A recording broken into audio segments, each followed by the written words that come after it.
Hi, my name is Andrew McLaren, and today we're going to talk about winter holiday celebrations and how you can celebrate that in the classroom, as well as holidays in general, using an equity approach and science to get that done.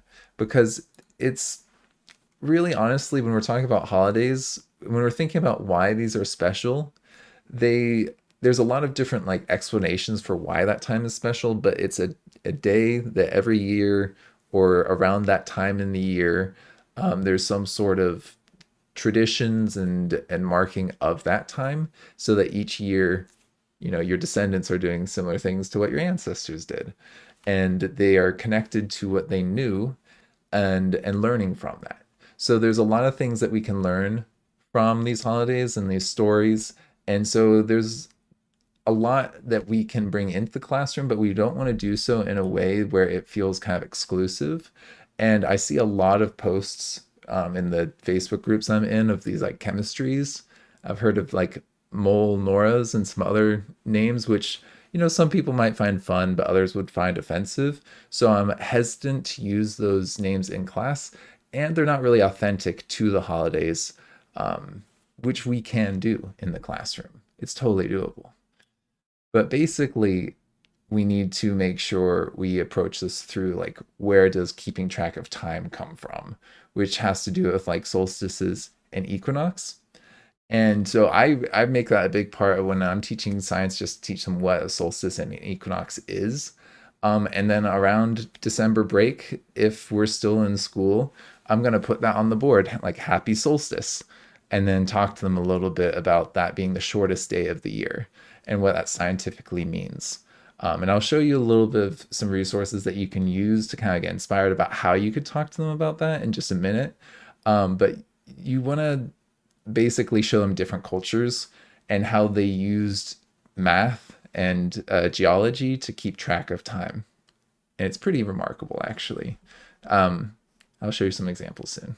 So I'm going to start with my favorite example because this is special to me. About a year ago, I went to Newgrange, and it's an incredible, incredible site. And you can see that they've got essentially this little entrance here, where there's some light that come through there, but it only does so on the sunrise from one of the solstices or equinox. So that light is coming in at just the right angle on that sunrise. They've also got a lot of these things set up for like sunsets as well. It's a pretty common thing. So it's basically just math and getting the angle right. So the light is coming in like downwards the right amount, as well as like from that right angle oriented towards where the sun is rising. Because the sun's going to rise slightly differently during winter and during summer. Like they're going to have different places that they rise along your horizon, and they're going to take different paths in the sky. So ancient people knew this, and they were able to build these structures so that light came in and hits the very back wall, like just behind me.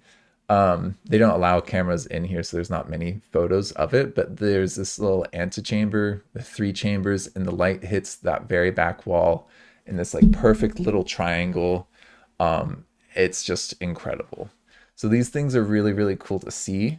And there's a lot of simpler structures where it's not quite as much of an engineering feat in terms of like moving things, but it's just as intense with the math.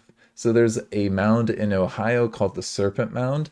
And if you look at this, these three mounds, they are oriented to be like basically pointing at the sunrise, I believe, or it might be the sunset. No, it would be the sunrise because it's going to the east.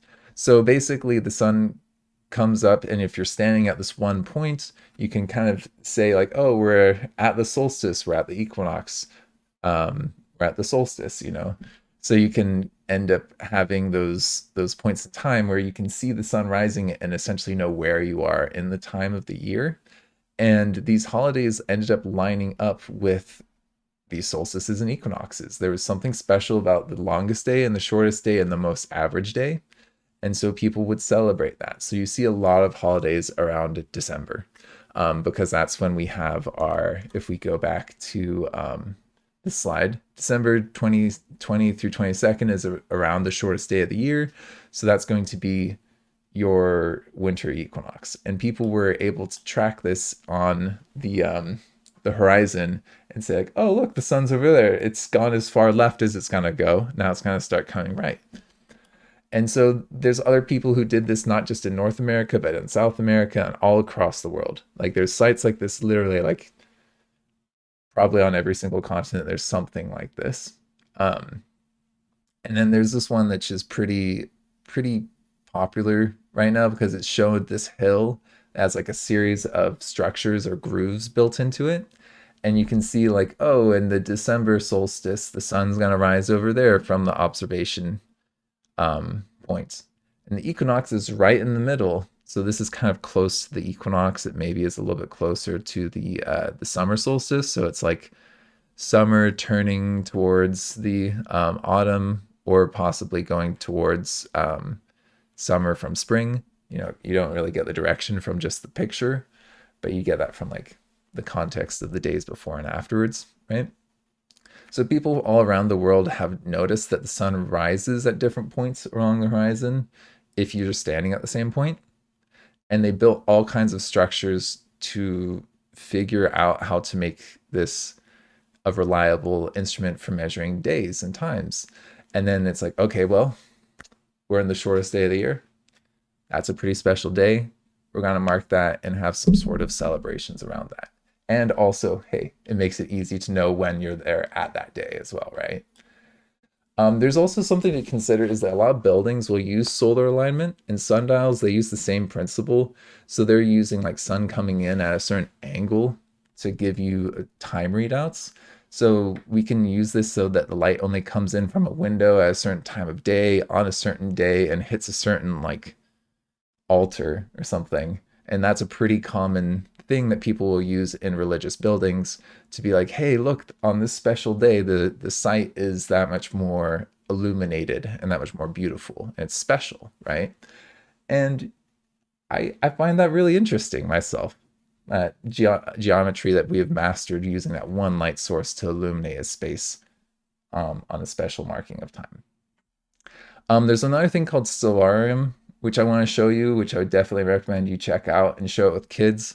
So this is a nice image from NASA showing the path of the sun during summer and during the middle of spring and autumn, and then also during winter. So you can see like green is winter, blue is the middle, and then red is the summer. So we got our equinox and our solstices, solstice. You know what I mean.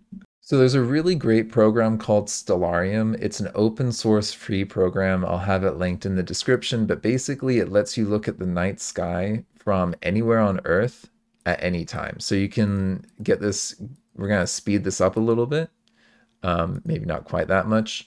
And you can have atmosphere or get rid of it. It makes it a little bit easier to see the sun's path when you don't have the atmosphere because it gets a little bit blurred. But you can show them that it's rising and setting at a certain angle here. And then you can change the days. So you can be like, okay, well, I want to look at a different day. So I can change like the different days, right? And or the month. Actually, no, is this hours? This is the time, and this is actually the dates. Yeah, what am I saying? It's weird. So you can then change the months, and you can see at the same time, uh, it's at different like points on the horizon. So you've got like the sunrise in was that April, and then May, June, July. So it's like kind of going higher up. So it's rising a little bit higher. It's also it's rising up a little bit earlier as well. So you can see that it is going to be at the summer, it's going to be at a higher path that then also cuts through the sky in a similar fashion. Like it's elliptic, I believe is what it's called. I know, I was like, wait, I thought it was just like the workout equipment. No, that's like what the name of the path of the sun is called when you look at the sky. I'm also looking south from here on the northern hemisphere. That's something to keep in mind, is that this would be different if I was on the southern hemisphere, which we can totally do. You can totally say, hey, I want to go to the southern hemisphere. It's incredible. Like you can say like I think like position. You can say like, hey, take me to this one place. Just give me a second. I know it's in here because I was just looking at it. Not the date, it's the location. Yeah, here we go. So if I say like now I'm here, I'm in the southern hemisphere. Now it's, like we can see the South Pole, or like what would be the astrological South Pole, and like we've got the North Pole here, and the sun's like rising and setting in a similar fashion to how it did in the northern hemisphere. It's honestly like weird for me to even see this because I'm so used to looking at it from the northern hemisphere perspective. And also, just something kind of cool to point out is that when you're in the southern hemisphere here, you don't see Polaris, you don't see the northern star. It's like under the horizon. So you can kind of show students that. But then you can say, hey, I'm in the United States. And now that you're in the United States, you can totally see the northern star, which is another important thing to keep in mind when we're talking about people building things and looking for certain things in the night sky, is that they didn't orient everything around solstice and equinox. They did orient things around other things in the sky. I know this is getting a little disorienting. But basically you can show them how the path of the sun changes over real time. And you can, even if you want to, you can do things like you can do constellations in here and show them the zodiac symbols.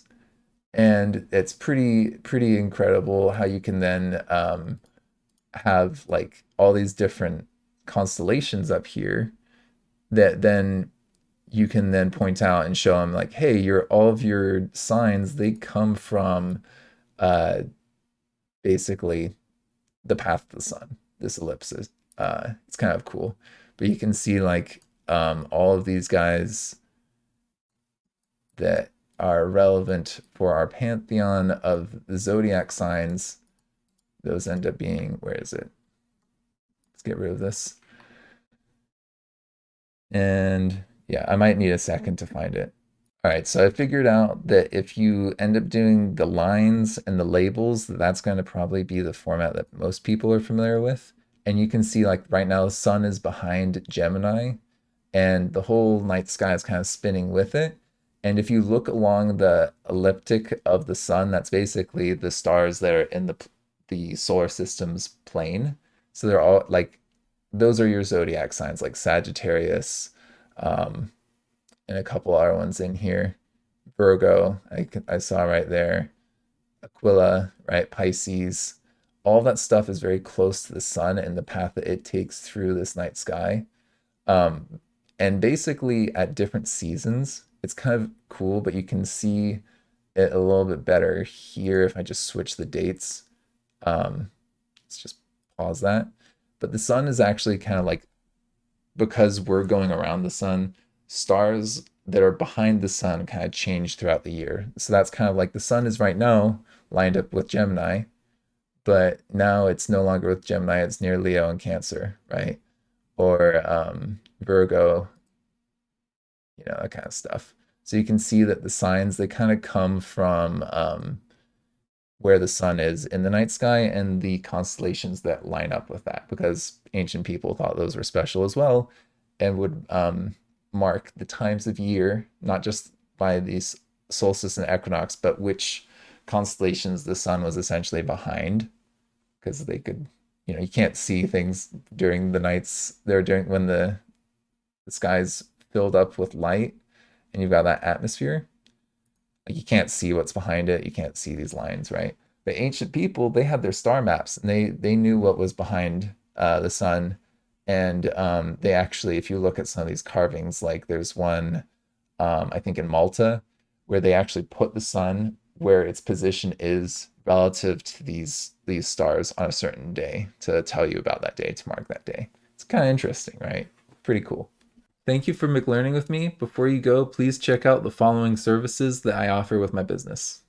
So if you click the link in my videos, this goes to my website. I might be changing it from Podia because I'm no longer doing the interactive videos for sale. I might put those up for free.